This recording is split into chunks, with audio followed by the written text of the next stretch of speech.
Hello, I'm Jonasz Rewiński. Welcome on board the Eastern Express, and as always, I hope you enjoy the journey ahead. On this episode, we're looking at the seemingly endless conflict between Armenia and Azerbaijan. In a twist of fate, these two countries have finally agreed on the terms of a peace treaty that could end their decades-long feud. This breakthrough comes after Armenia reluctantly accepted Azerbaijan's final two demands. So now, all that's left are just a few small trivial matters, like completely rewriting the Armenian constitution, for example. Easy, right? Without further ado, let's take a look at our latest report to find out more.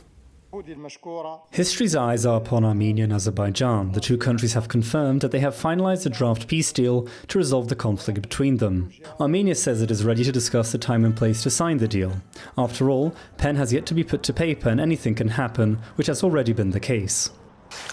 So long as a peace treaty has not been signed and such a treaty has not been ratified by the parliaments of the two countries, of course, war is very likely. A large part of this decades-long conflict has been centered on the Nagorno-Karabakh region. Azerbaijan finally conquered it in late 2023, imploding relations between the two countries for a while.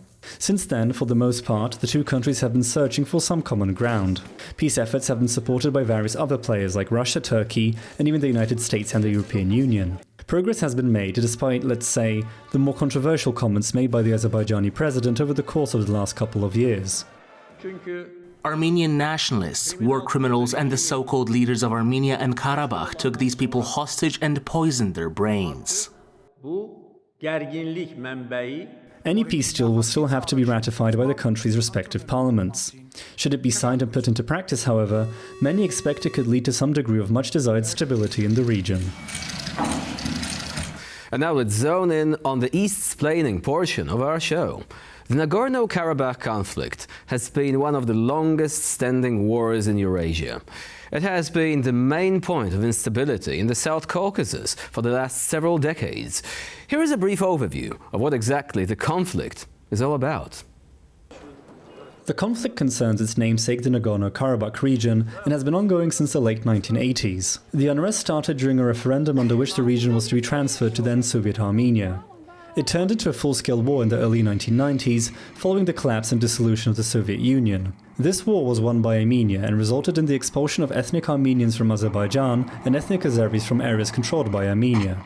This was followed by some 2 decades of relative peace until a short renewal of hostilities occurred in 2014. This clash did not result in a significant shift of the front line, however.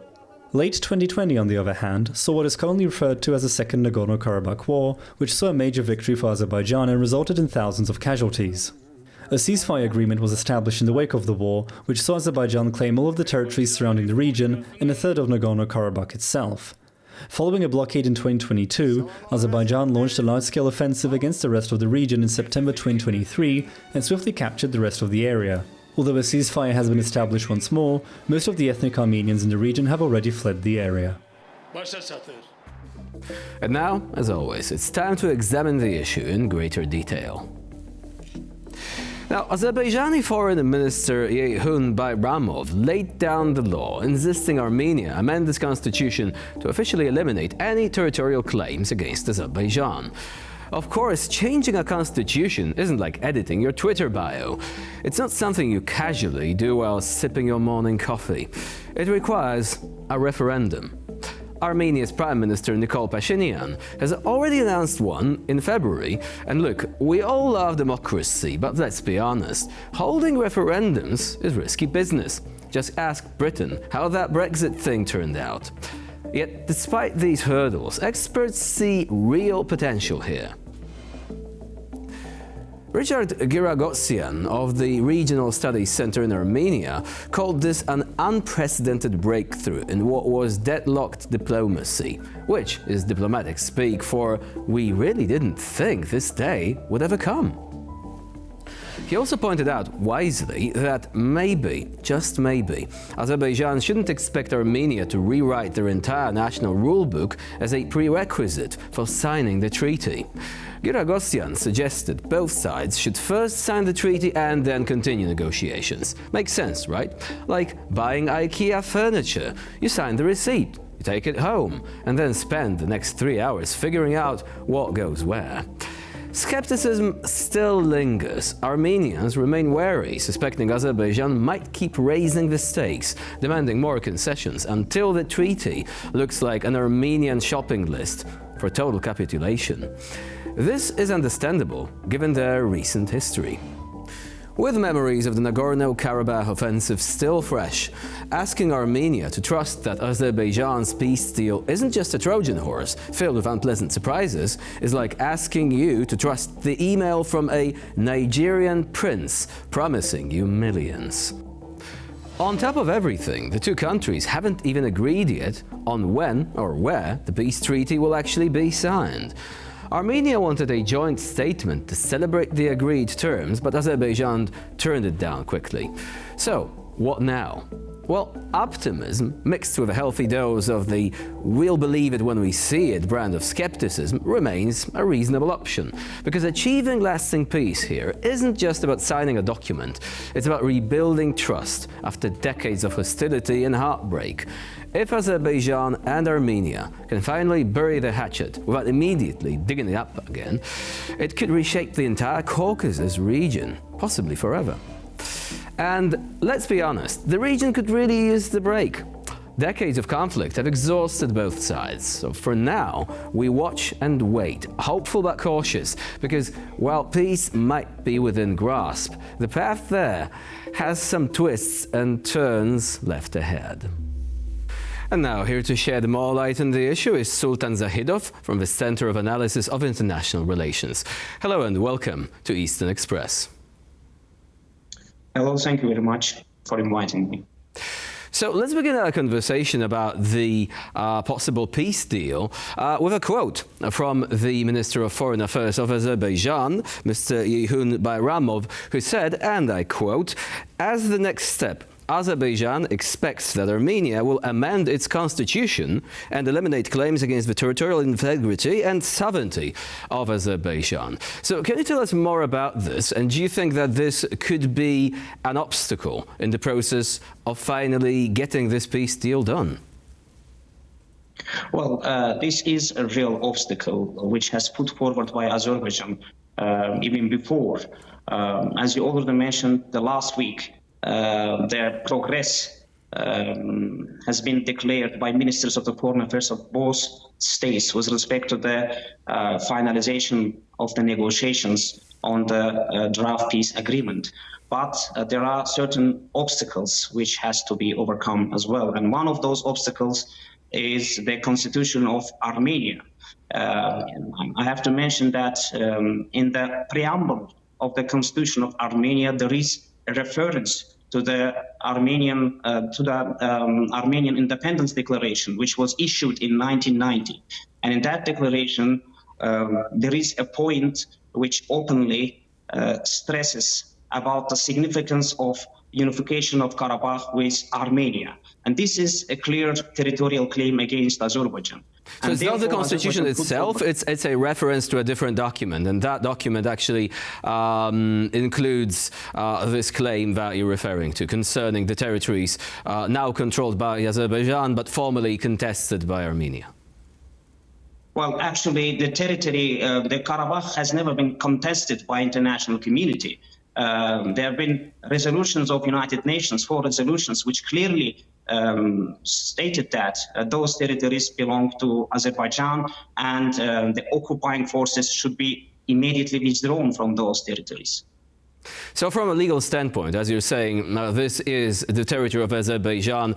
Of course, it was physically controlled by Armenia during that period. It is not so anymore, and this brings me to my next question.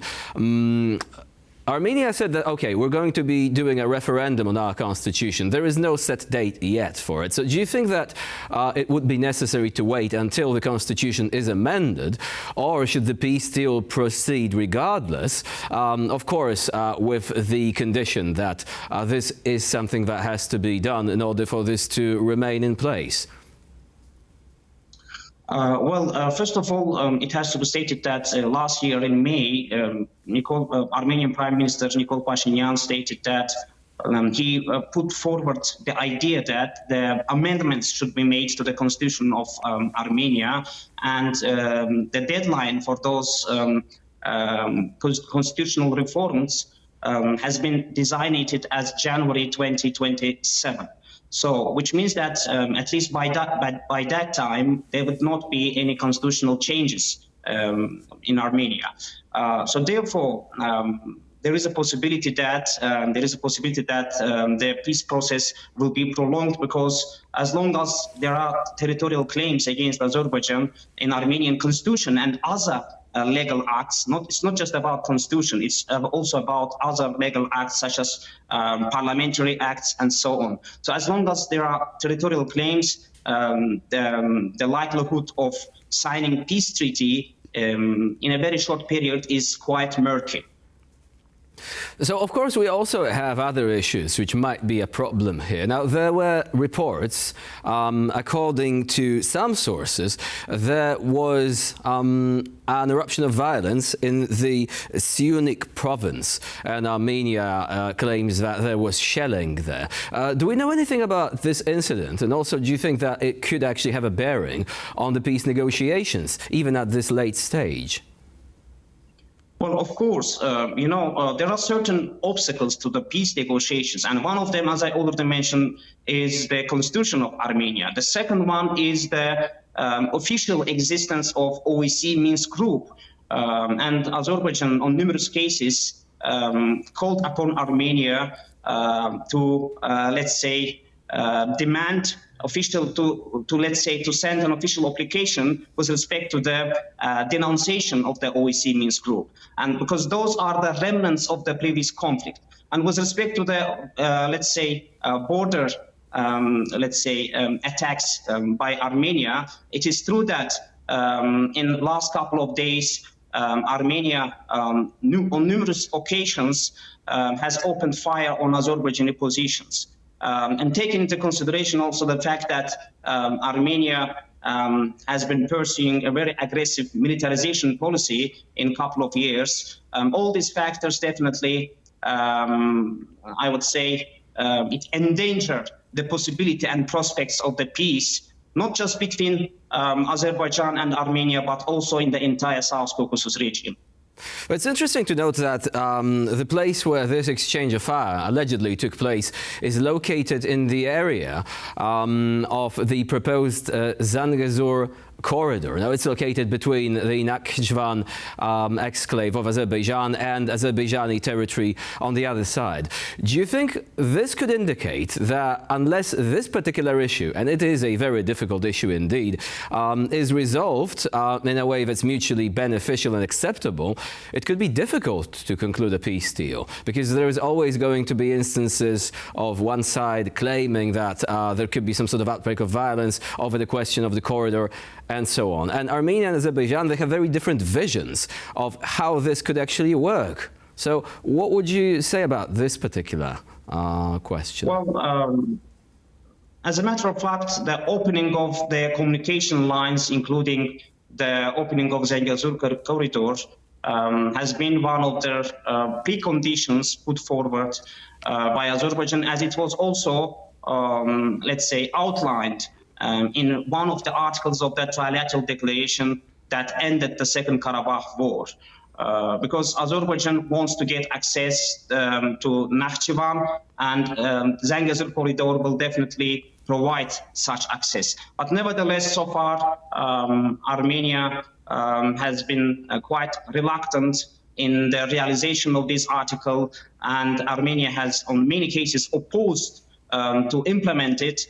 And therefore, this issue so far has remained unresolved, and which can be seen as one of the factors impacting the peace process and the general normalization process between Azerbaijan and Armenia. What would be the best way to actually solve that problem? Because it is understandable that on the one hand, Azerbaijan would like for its population in Nakhchivan to be able to communicate in an uninterrupted manner with their brethren on the other side. On the other hand, in between lies Armenian territory, which is not in any way contested from the international law standpoint. So it's a really difficult situation. And in the past, in other parts of the world, situations like that could actually cause military conflicts. What would you say would be the best option which could satisfy both sides? How should such a corridor work effectively? Well, as a matter of fact, I think the best option would be for Armenia to agree with the conditions put forward by Azerbaijan, because those conditions are based on the international law. For example, Azerbaijan wants an facilitation of an unimpeded access through Zangezur corridor to Nakhchivan, because Nakhchivan is an Azerbaijani territory. It's not just, it's not like another country, okay? But Armenia opposes that. Other than that, Azerbaijan wants some security guarantees for the passage through Zangezur corridor, because you know that there has been a conflictual situation between our countries in the past 3 decades. And all of a sudden, Azerbaijan and its population cannot be sure about the, let's say, intentions of Armenia.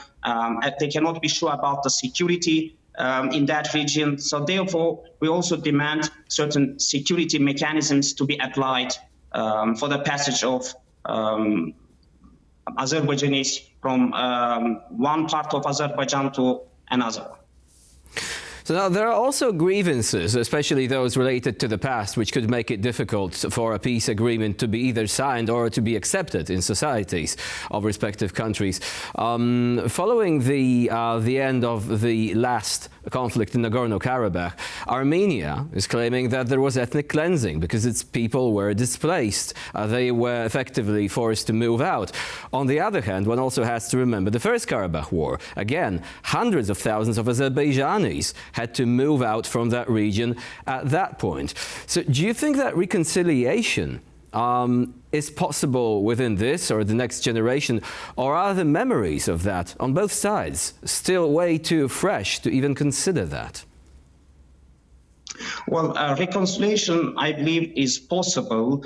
Of course, if Armenia makes certain steps with respect to not just signing the peace treaty, but also with respect to the impacting its society in a way to change these narratives about Azerbaijan. Because what we observe from Armenia in last, especially after the Second Karabakh War, there is a growing sentiment of revanchism against Azerbaijan.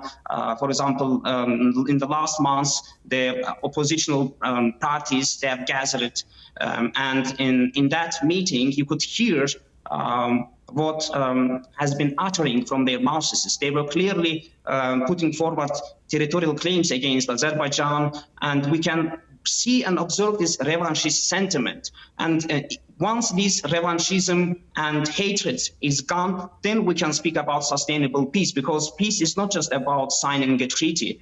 If there is hatred, if there is uncertainty, then the peace will remain just on paper, and it will not foster durable peace in the region. Well, just to confirm, we're not talking about government officials. So you've mentioned that these are members of an opposition party, right? But the thing is that the government officials themselves, if you look at the past rhetoric of the government officials, well, Pashinyan himself, he had on numerous cases uttered territorial claims against Azerbaijan, against Karabakh. So therefore, unless certain serious steps are not implemented by Armenian side, Azerbaijan cannot be sure of the real intentions of, let's say, Pashinyan and Armenian government. Sultan Zahidov was our guest today here on TVP World. Thank you very much for joining us and for sharing your insight. You are welcome. It was a pleasure for me. And now we move on to Eastern News Flash, a curated selection of all the other stories from the East that you absolutely don't want to miss. The Trump administration's cuts to U.S. funding for international media outlets has led to warnings that it could put the lives of journalists at risk. One such outlet is Radio Free Europe, which the European Union is looking into supporting with funds. The sweeping spending cuts being introduced by the new US administration are having far-reaching consequences. The Voice of America is one of the outlets affected by the mass layoffs and cuts being introduced at a US agency for global media. Such changes, Reporters Without Borders warn, could risk the security of not just free journalists across the world, but also 9 journalists currently imprisoned for their work. Another USA GM media outlet that is affected by these sweeping cuts is Radio Free Europe, which was set up by the US during the Cold War to counter Soviet propaganda. Several European Union members, such as Poland, the Baltic states and the Czech Republic, have supported the notion that a halt to RFE's operations would be a boon to Europe's enemies.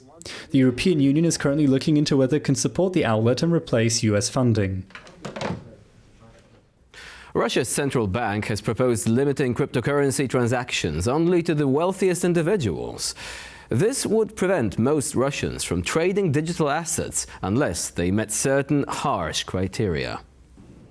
The new framework proposed by Russia's main bank entails that only people classified as especially qualified investors would be able to trade in cryptocurrencies. This status would be given to only a handful of people whose financial assets exceed $1.2 million or have an annual income of over $580,000. The proposal also suggests that companies which are already deemed qualified investors should be able to take part in this new framework. This includes various banks, insurance companies, brokers, and trust managers. The central bank's reasoning for this change to cryptocurrency trade is that the currency is volatile and does not have any state backing. Outside of these few select investor entities, there will be a total ban on transactions between regular residents using cryptocurrencies. The framework proposal is part of a wider effort by Russian authorities to regulate various digital assets in the country. The Ukrainian parliament has voted in favor of letting the country's almost 1 million troops train and operate abroad. Ukraine currently possesses Europe's largest army, surpassing countries like France, who only have some 200,000 active personnel.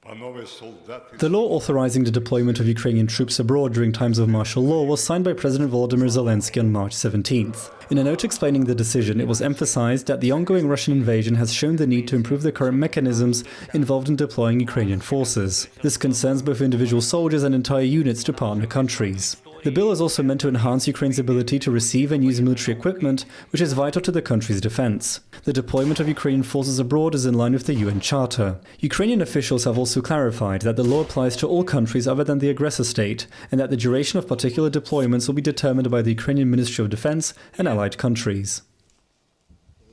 And for this episode of Eastern Express, it's the end of the line. Please stay with us here on TVP World for more latest news and updates.